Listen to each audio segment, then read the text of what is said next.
दोस्तों, केमिस्ट्री की इस महफिल में आप सभी का स्वागत और अभिनंदन करता है। तो आइए स्टार्ट करते हैं। एक कार्बनिक पदार्थ के 18 ग्राम को जल में घोलकर विलयन का कुल आयतन 1 लीटर किया गया है। प्राप्त विलयन का 293 केल्विन पर पराशर दाब 2.414 × 10⁵ न्यूटन मीटर इनवर्स 2 है। तो अगर पदार्थ का अणुभार ज्ञात कीजिए। पदार्थ का क्या करना है? अणुभार ज्ञात करना है।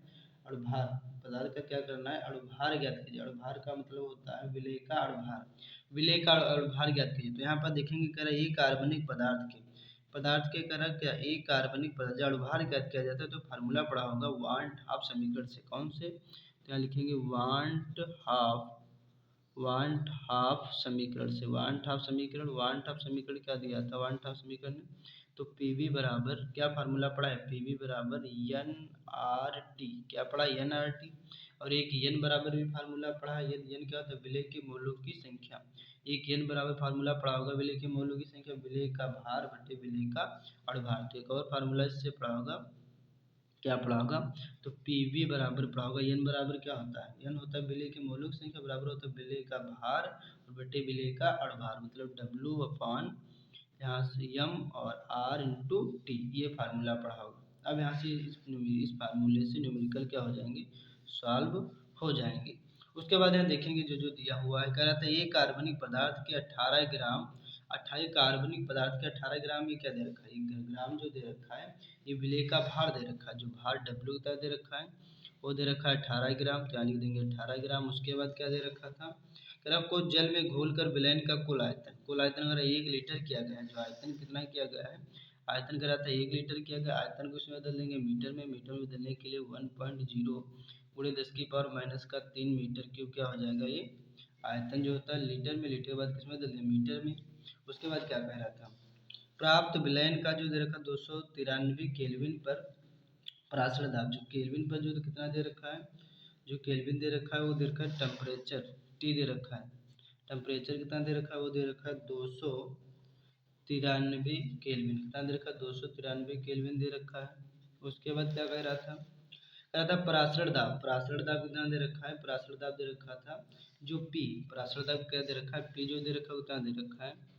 पी जो दे रखा था 2.414 इंटू 10⁵ न्यूटन मीटर स्क्वायर ये हमें दे रखा था। ये क्या थे? पराशर दाब।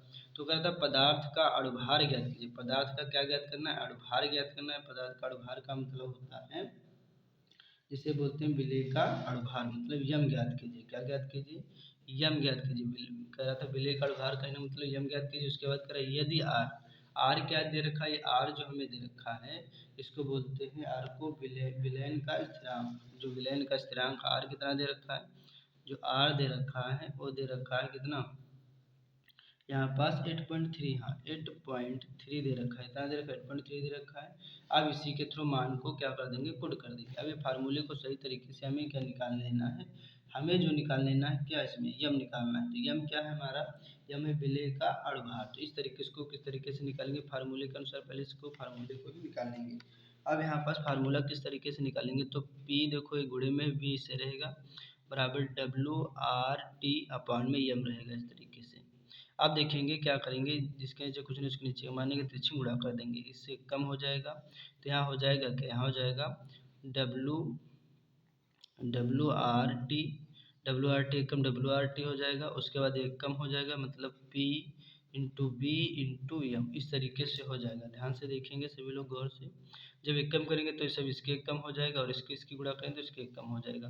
तो यहाँ पर देखेंगे हमें क्या निकालना था? यम। तो यहाँ पर WRT ऐसे रहेगा WRT। उसके बाद क्या हो जाएगा? ये गुड़ेला पी वी कहाँ चलाएगा? बटे में चलाएगा P इंटू बी और उधर रहेगा यम। अब यहाँ से मान थोड़ा इसको सही रूप में लिखेंगे। इसको सही रूप में लिखने का मतलब हो जाएगा यहाँ पर लिखेंगे यम बराबर क्या लिखेंगे? W into R into T बटे में लिखेंगे P इंटू वी। अब मान पुट कर देंगे तो यम जो ऐसे रहेगा, यम क्या है? विलेय का अणुभार है तो अणुभार ज्ञात करना, तो यम ऐसे रहेगा। डब्ल्यू कितना दे रखा था? जो डब्ल्यू दे रखा था यहाँ देखेंगे 18 ग्राम दे रखा था तो यहाँ लिख देंगे 18। यहाँ पर लिखेंगे 18 गुणे आर कितना दे रखा था? आर जो दे रखा था विलयन का स्थिरांक 8.3 तो यहाँ लिखेंगे 8.3 इंटू टी कितना दे रखा था? टी दे रखा था 293 केल्विन तो यहाँ लिख देंगे 93 केल्विन बटे में क्या रहेगा, बटे में पी कितना दे रखा था, पी जो बोलते हैं, पी को क्या बोलते हैं, विलयन का प्रसारण दाब, पी को बोलते हैं विलयन का प्रसारण दाब, पी कितना दे रखा था, तो 2.414 इंटू 10⁵ यहाँ दे रखा था 2.414 इंटू 10⁵ इंटू वी कितना दे रखा था, वी कितना दे रखा था, जो आयतन, आयतन जो दे रखा था 1.0 का मतलब 1 ही लिखा हुआ है, 1 यहाँ पास 1 इंटू 10⁻⁻3। अब इसको क्या कर लेंगे, इसको सॉल्व कर लेंगे बारीकी से, यहाँ दिख रहा होगा सभी को, तो यहाँ पास इसको क्या कर लेंगे, सॉल्व कर लेंगे। अब देखो इसको किस तरीके से सॉल्व करेंगे, तो ये अब जो ऐसे रहेगा उसके बाद क्या हो जाएगा, यहाँ से 3 संख्या है तो यहाँ से क्या हो जाएगा, पॉइंट हटेगा, तो यहाँ कितने जीरो बढ़ेंगे, 3 जीरो बढ़ जाएंगे, और यहाँ से पॉइंट हटेगा तो यहाँ भी 1 जीरो बढ़ जाएगा। अब 1 जीरो से 1 जीरो कट कैंसिल हो जाएगा, उसके बाद बचेगा क्या, तो यहाँ बचेगा, यहाँ से 18 गुणे कितना हो जाएगा, 18 बाद हो जाएगा 83, यहाँ हो जाएगा 293, और यहाँ हो जाएगा 100, और बटे में कितना हो जाएगा, यहाँ से 200 कितना हो जाएगा, दो कितना हो जाएगा 24 14 हो जाएगा, और इंटू 10⁵, और यहाँ एक कम हो जाएगा सब, तो एक तो यहाँ हो जाएगा 10⁻⁻3, इस तरीके से। उसके बाद का 5 में से जब 3 जाएगा कितने बचेंगे, 2, तो यहाँ एक बार लिखेंगे यम बराबर कितना लिखेंगे, लिखेंगे यम बराबर 18 गुणे 83 इंटू 293, और बटे में हो जाएगा कितना